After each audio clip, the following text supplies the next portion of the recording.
Performance SUV market is hot right now. If you want to go anywhere from a Ford Edge ST all the way up to a Lamborghini Yaris.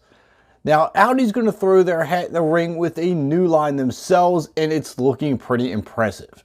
Now, for 2020, Audi is bringing over the SQ7 and the slightly larger SQ8. If you're not familiar with this SUV, it is pretty edgy.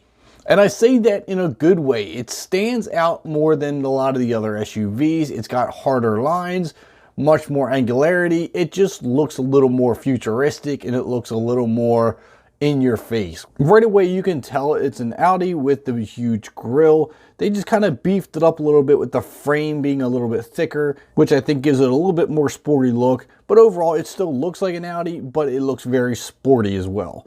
Now, under the hood is the most important part. So what you're going to get there is a 4-liter twin-turbo V8, putting out 500 horsepower and 568 pound-feet of torque.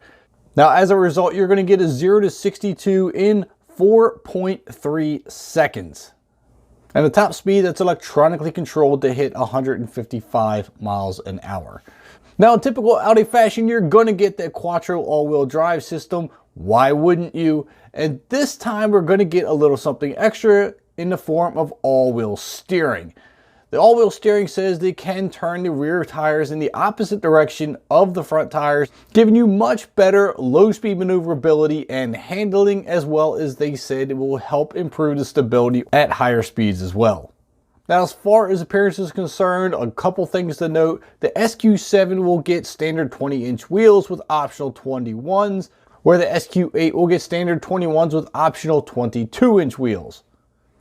Both are going to get S Sport seats that are going to be heated and ventilated, and will also have their own cross-stitch leather. There's not a ton of interior features listed right now to go over, but if you want to go back to the exterior, which I think looks phenomenal, the front end really grabs me. It kind of reminds me of an RS model. It has that much bigger, more aggressive, sporty look. I love it. I hope everybody else does. So don't forget to leave your comments on what you think of this. But overall, I think it looks fantastic. And it looks like it's got an air inlet under each headlight. I don't know if that's true or not. It just kind of looks that way right now. It could be for the radiators, could be an air intake. I'm not too sure. But it does look really aggressive. I really love the way it looks. Out back looks just as good. I love the quad tailpipes. Although I think they could have made the rear look a little more aggressive to match the front. Doesn't look bad. I still like it. I just think something about the tailgate and the taillights that are kind of aren't as sporty as the front. Still looks good, but not as sporty as the front.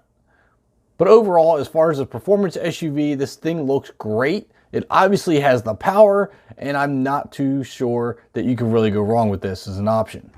Now, Audi's been coming out with some pretty impressive vehicles lately with the RS line and now the performance SUV line. It's looking pretty good.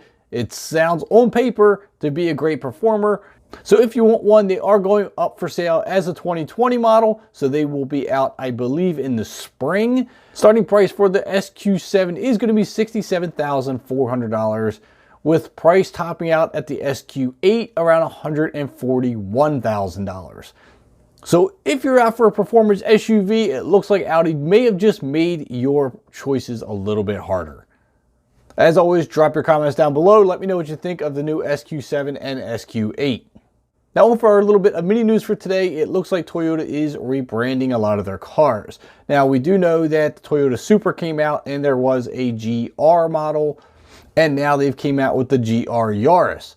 Now, it looks like the 86 is also going to be part of this rebranding. Upon its refresh, it's now going to be called the GR86. Now, it looks like the GR model is going to be pretty plentiful throughout the Toyota line, and with the new 86 model, or shall I say GR86, we already know it's going to be getting a 2.4-liter turbo engine, basically the same one that comes out of the Subaru Ascent, that produces 255 horsepower. So when the newly refreshed 86 and BRZ hit the market, expect to see that GR badge in front of the 86. As always, don't forget to smash that like button if you enjoyed the video. I hope you did. And don't forget to hit that subscribe button if you haven't already, and the bell notification so you know when the new videos drop. Until then, I'll catch you next time.